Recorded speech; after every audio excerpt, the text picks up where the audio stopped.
야, 그 옆사단 사격장 갔다 왔는데 그 8월 3일 탄피 바지? 야, 그거 참 좋아 보이더라. 에? 8월 3일 탄피 바지는 워낙 유명해서 웬만한 부대 사격장에선 다 쓴답니다. 맞아. 그 탄피 바지 그 뚜껑이 플라스틱이라 그 내구성이 좀 걱정이 됐는데 그 밀스펙까지 받아가지고 그 내구성이 그 보장이 된다고 하더라. 얼마 전에 6번으로 정식으로 납품도 해서 이제는 제대로 인정도 받았다고 합니다. 그리고 그 뭐 탈단기? 야, 난 그게 좋아 보이더라. 행복아님 그거 하나면 진짜 탄납발도 순식간입니다. 저희도 좀 사주십시오. 저 이번 주 탄납발입니다. 행복아님 사는 김에 삽탄기도 좀... 네, 안녕하십니까. 갓 전역한 군인들의 이야기를 들으면서 요즘 군대가 무슨 문제가 있는가, 무엇이 지금 잘못되고 있는가를 듣는 시간입니다. 오늘 또 중요한 게스트를 모셨는데요. 간단하게 자기소개 한번 해주시죠. 네, 안녕하십니까. 저는 2020년 3월 1일 임관하고 2024년 2월 29일 전역한 예비역 중사입니다. 병과는 기갑이었고 보직은 군안장갑차 조종수, 궤도차량 정비부사관으로 임무 수행을 했습니다. 기갑병과는 진급도 잘 안 되지 않아요? 상사 진급, 원사 진급 되게 어려운 걸로 알고 있는데. 상사 원사는 그런데 이제 중사 진급은 또 잘 되더라고요. 사람이 없어서 그런가요? 맞아요. 지금 어떤 상황인가요? 네, 저희가 제가 장갑차 병과였는데 지금 차세대 APC로 차륜용 장갑차가 들어오고 있잖아요. 네. 608, 808? 네, K808, K806. 그게 바퀴가 8개, 6개 한 뜻이죠? 맞아요. 그게 그 바퀴가 달렸다고 해서 그게 편제가 수송 편제로 들어갑니다. 장갑차잖아. 네, 장갑차인데 그거를 수송 편제로 들어가요. 장갑차가. 궤도가 아니라고? 바퀴 달렸다고 그냥 수송으로 보는 거예요. 그걸 바퀴가 달렸다고. 근데 그거는 수송의 임무도 물론 수송이라고 보지만 그건 기동의 임무잖아요. 기동이면은 이거는 장갑차의 기준이니까 기보나 기갑이 맞지 않을까? 저도 그렇게 생각을 하는데 위에서는 그렇게 생각을 안 하는 것 같아요. 기가 막히네. 처음 알았네. 수송이에요? 그게? 네. 그리고 이게 원래 장갑차가 파병을 갈 수 있었어요. 그 파병지에 바라쿠다 장갑차가 있었는데 그것도 수송 편제로 바뀌었습니다. 바라쿠다 장갑차가 뭐예요? 그 해외에서 쓰는 이제 한국형 장갑차인데 그게 바퀴 달려 있거든 장갑차인데. 사막색으로 되어 있는 거. 네네네. 뭐야? K808이랑 비슷하게 생긴 거잖아요. 네네. 그게 전 버전이잖아. 네, 그게 원래 장갑차 정비관들이 가서 관리를 하는 건데 그것도 수송 편제로 바뀌어가지고 이제 장갑차가 파병을 갈 기회가 아예 없어졌습니다. 병가. 그러면은 불공평하네. 수송은 원래 덤프 트럭도 있고 그다음에 재건 덤프나 장비 갈 때 수송은 있거든요. 근데 아예 기갑에 부상한데 갈 수 있는 것을 사다리 걷어 찼네. 맞아요. 그래서 장갑차 그 편제가 줄어들다 보니까 들어오는 사람이 없어졌습니다. 심지어 원래 장갑차가 이제 K200, K21로 나뉘거든요. 근데 지금 이제 K200 도태되는 추세이다 보니까 K200으로 들어오는 사람은 없고 장갑차 들어와도 K21로 갑니다. K200이랑 K21 헷갈려 하시는 분들이 있는데 K200 계열은 초창기 때 장갑차는 초창기 때 궤도로 되어 있는 장갑차고 거기에 이제 기관총 달려 있고 발열 장갑차나 지휘소 장갑차나 옛날에 쓰던 옛날 장갑차고 K21은 주포가 달려 있는 40mm로 되어 있는 그 K21 옛날에 24단에 먼저 전력화가 됐었죠. 그래서 약간 물에 들어가면 옆에 튜브가 탁 터져가지고 물에 뜨는 장갑차입니다. 주포가 있고 그게 헬기 잡는 장갑차라 그래가지고 한때 막 장난 아니었던 막 뭐가 되게 대단하다고 막 얘기 나왔었죠. 근데 그 장갑차가 있는데 K200은 더 이상 만들지 않죠. 그래서 지금 이제 하사로 들어오는 인원들이 없다 보니까 이게 또 문제가 정비라는 게 사실 전문성이랑 숙련도가 정말 중요하거든요. 근데 지금 이제 이게 지금 정비하시는 분들의 숙련도가 떨어진다는 얘기는 아니고 결국에는 이게 선임급에서 후임급으로 계속 인수인계가 돼야 되잖아요. 근데 지금 그게 안 되는 거예요. 왜요? 하사가 안 들어오니까. 편제가 사라졌잖아요, 지금. 계속 사라지는 추세잖아요, K200 그러니까 이제 장갑차가 그 K200이랑 K21이 통합되어 있어가지고 장갑차를 받아도 K200으로 갈지 K21로 갈지 몰라요. 네. 근데 지금 K200이 도태되는 추세다 보니까 이거를 다 K21로 보내는 거예요. 하사를 장갑차를 만들어도. 새로 인간한 하사들은 K200은 도태돼서 안 쓸 거니까 네. K21에 있는 부대부터 보내자 하고 네네. 보내고 그럼 K200 부대들은 그래도 전술을 해야 되고 그리고 정비도 해야 되고 싸워야 되는데 인원이 들어와야 되는데 이제 사람이 안 들어오는구나. 장비는 그대로인데. 네, 그게 왜 그러냐면은 K200은 또 조종수가 병사 편제입니다.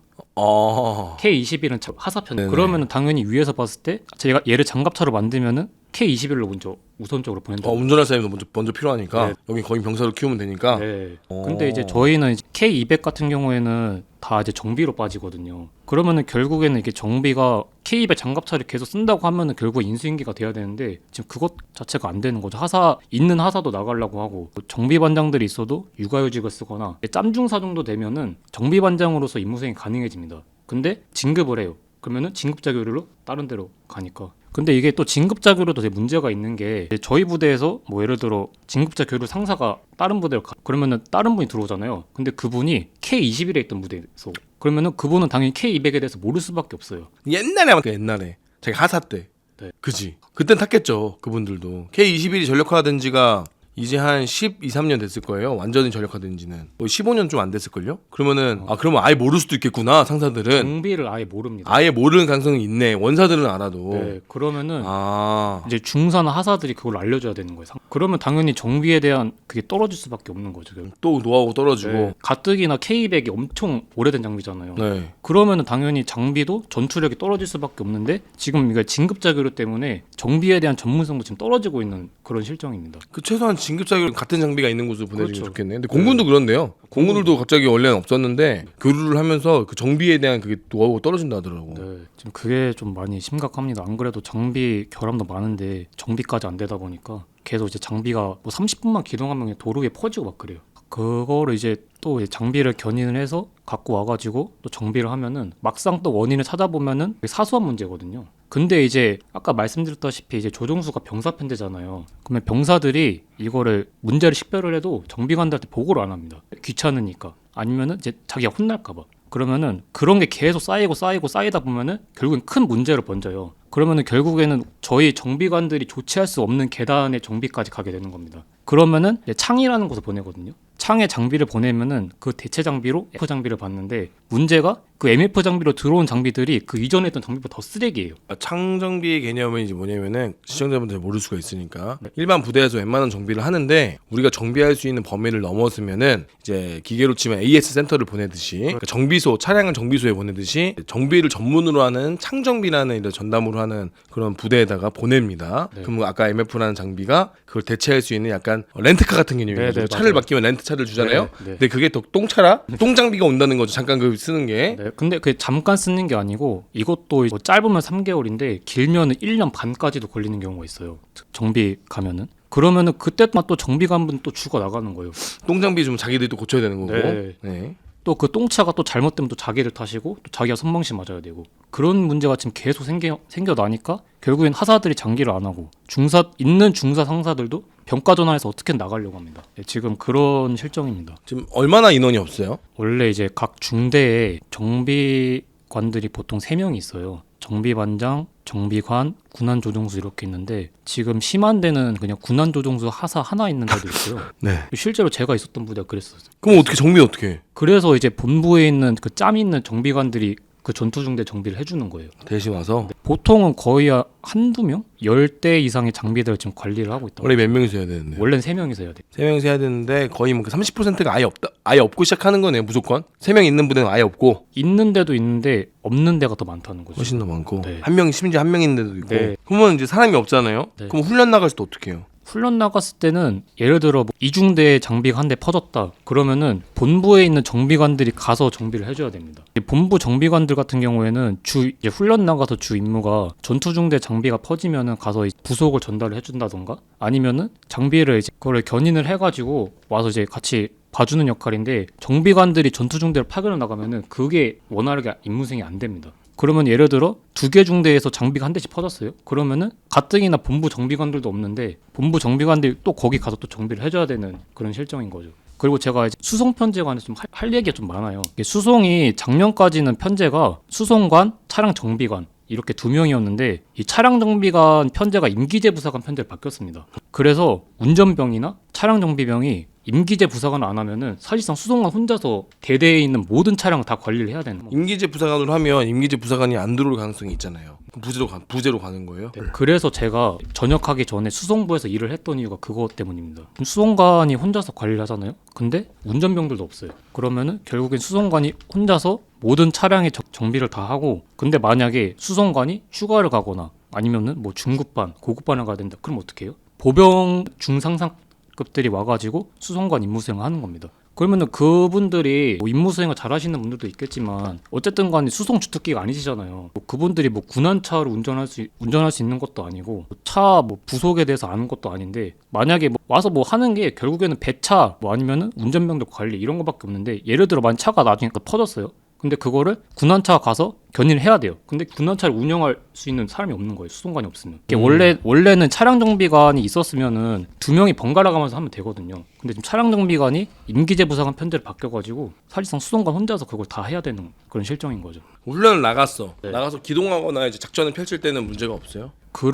제가 실제로 어떤 일이 있었냐면은 작년에 이제 제가 KTC를 했는데 수송관이 혼자잖아요. 근데 그 전날에 수송관이 맹장이 터졌습니다. 그래서 훈련 때 나가는데 수송관 없이 나갔어요. 대장이 엄청 초조했겠다. 근데 나가서 차가 한 3대, 4대 정도 퍼졌는데 결국에는 그냥 억지로 그냥 우여곡절 정비를 하긴 했는데 안 그래도 이제 장비도 그렇게 뭐 좋은 장비도 아닌데 그런 식으로 이제 정비를 계속 하다 보면은 결국엔 더 안 좋아질 수밖에 없겠죠. 또 운전병들이 없다 보니까 수송관들이 배차 편성할 때 본인이 직접 운전해서 가는 경우도 있어요. 운전병들이 너무 없다 보니까. 그러면 이제 수송관이 혼자서 그거를 다 해야 되는데 진짜 수송관 혼자 죽어 나가는 거예요. 그 운전도 하고 정비도 해야 되고 애들 관리도 해야 되고 바쁘네요? 네, 엄청 바빠요 수송관이. 헐. 특히나 뭐 이제 훈련 같은 거 나간다고 하면은 타부대에서 차량 또 빌려오거든요. 네. 그러면 그 차 정비도 해야 되죠. 게다가 그 차가 만약에 뭐 수송관 혼자 운전해야 되는 차다 그러면은 수송관이 또 가서 차 수령도 해야 되고 엄청 바쁩니다. 그래서 제가 수송부 내려가서 임무 수행을 했었어요. 뭐 이제 저는 이제 운전병 관리하고 뭐 배차 업무하고 정비지서 쓰고 그 정비지서는 원래 제 정비관이었다 보니까 할 수 있어서 한 건데 아무튼 지금 야전에서는 지금 계속 그런 일이 벌어지고 있다는 거죠. 근데 이게 또 수송관도 또 짬이 좀 높은 사람이면 괜찮은데 하사가 와서 수송관을 하면은 하자가 어떻게 해 수송관을? 어쩔 수가 없잖아요. 근데 지금 편제가 수송관 그 하나밖에 없는데 지금 그런 경우도 있다는 거죠. 하사가 노하우가 부족하고 잘 못하니까 좀 힘들하겠네요. 옆부대 수송관이 와서 정비를 해주는 일도 있습니다. 지금 뭐 되는 게 하나도 없구나. 지금 심각합니다 진짜. 보병 쪽 편제 관련해서 말씀드릴 게 있는데 뭐 이거는 나무위키에도 있는 내용이니까 얘기할게요. 네네. 기보 같은 경우에는 원래 편제가 10명이었습니다. 네. 보병 분대 하나가. 근데 작년에 부조종수 편제가 사라지면서 9명이 됐어요. 분대 하나가. 네. 그러면은 사실 소대 하나에 분대 3개 들어가니까 이 27명에 소대장, 부대장 하면 29명이잖아요. 네. 근데 지금 20명을 거의 아슬아슬하게 유지를 하고 있습니다. 한 개 소대가. 한기 생활관은 비워도 되겠네요. 거의 그 정도 지금 생활관 비어있는 상황가 정말 많아요. 아 진짜요? 네. 생활 통통 비어 있어요? 거의 3분의 1은 비어있다고 보시면 돼요. 중대 하나. 그럼 2인 1실도 되겠다. 병장들은. 저희가 전시 때 작게대로 움직여야 되는데 사실상 그게 안 된다는 거죠. 뭐 예를 들어 북한이 먼저 성공을 해요. 그러면은 이제 기보 같은 경우에는 최대한 주둔지를 버리고 이동을 해야 되잖아요. 근데 옮겨야 할 대치면 많아요. 옮겨야 할 때 사람은 없어요. 옮길 차량도 부족해요. 심지어 그 차량을 운전할 운전병도 없어요. 사실상 우리가 전시가 되면은 북한한테 장사정권 맞고 그냥 두들겨 맞는 것만 할 수 있는 게 없는 거예요. 서울 위쪽에 있는 부대들은 장사정권 맞으면서 그냥 할 수 있는 게 없어요. 결국에는. 후에 들어가 있어야죠. 그러면 후에 들어가서 기도해야죠. 지금 뭐 차량이 말로만 듣던 차만 있고 사람이 없는. 지금 장갑차도 심지어 이게 편제가 병사 편제인데도 조종수가 비어있는 단차들이 정말 많습니다. 병사 편제인데도. 그러면은 사실상 우리가 전시가 되면은 한 개 대대에 있는 장비를 100% 활용을 다 할 수 없다는 거예요. 그럼 전시간에 평시에 훈련 나갈 때는 또 사람들이 운전할 수 있는 사람들이 타는 거예요? 네, 그럴 때는 뭐 간부가 직접 조종을 한다던가 정비관들이 조종을 하던가. 그래서 정비관들은 원래 뒤에 차 따라오면서 네. 문제 생기면 빨리 차 추월해가지고 정비하고 막 그런 거 해야 되잖아. 그럼 역할을 못 하겠네. 못하죠. 정비관들이 보병 그 장갑차 타가지고 조종을 하는 겁니다. 그게 당연시가 됐어요 지금 그냥 야전에서. 조종할 사람이 없으니까. 나중에 대장도 조종해야겠다. 조종하면서 지휘해야겠어. 진짜 그 정도 수준까지 가지 않을까 생각합니다. 심각하네요. 정말 심각합니다. 지금 운전병이 하도 없다 보니까 뭐 예를 들어 지휘훈련을 나가잖아요. 그러면은 중대장이 소전차 운전을 하고 소대장이 지휘를 하는 상황이 생깁니다.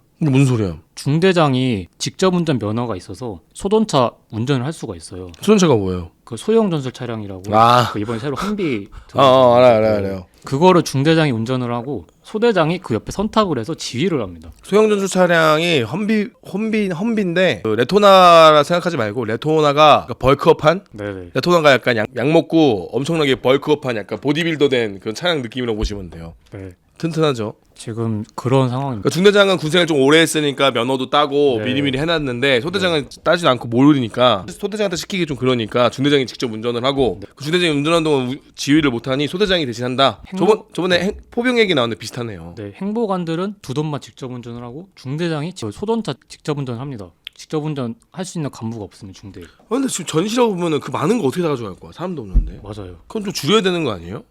그게 안 되죠. 아무래도. 제가 이제 좀 이거는 좀 TMI 얘기긴 한데 제가 작년에 저희 부대 산불이 났었어요. 근데 이제 산불이 났었는데 그 산불이 저희 탄약고 쪽으로 내려왔단 말이에요. 네. 그래서 저희가 이제 모든 병력들이 탄약고 다 투입해가지고 탄을 다 뺀 적이 있었는데 그게 정확히 한 4시간 반 정도 걸렸어요. 탄만 다 빼는데. 근데 전시 때는 저희가 실질적으로 좀 빠른 시간 내에 기동을 해야 되는데 탄 빼는 데만 4시간 반이 걸리는 거예요. 전 병력이 다 투입을 해도. 뭐 지금 전시가 되면은 솔직히 임무 수행이 제대로 되는 부대가 있을까 의문이기도 하고요. 저희가 또 인원이 그렇게 또 적은 편은 또 아니었거든요. 타 부대에 비하면 좀 인원이 좀 많은 편이었는데도 그러다 보니까 전시 때는 아마 어떻게 될까 좀 의문이 듭니다.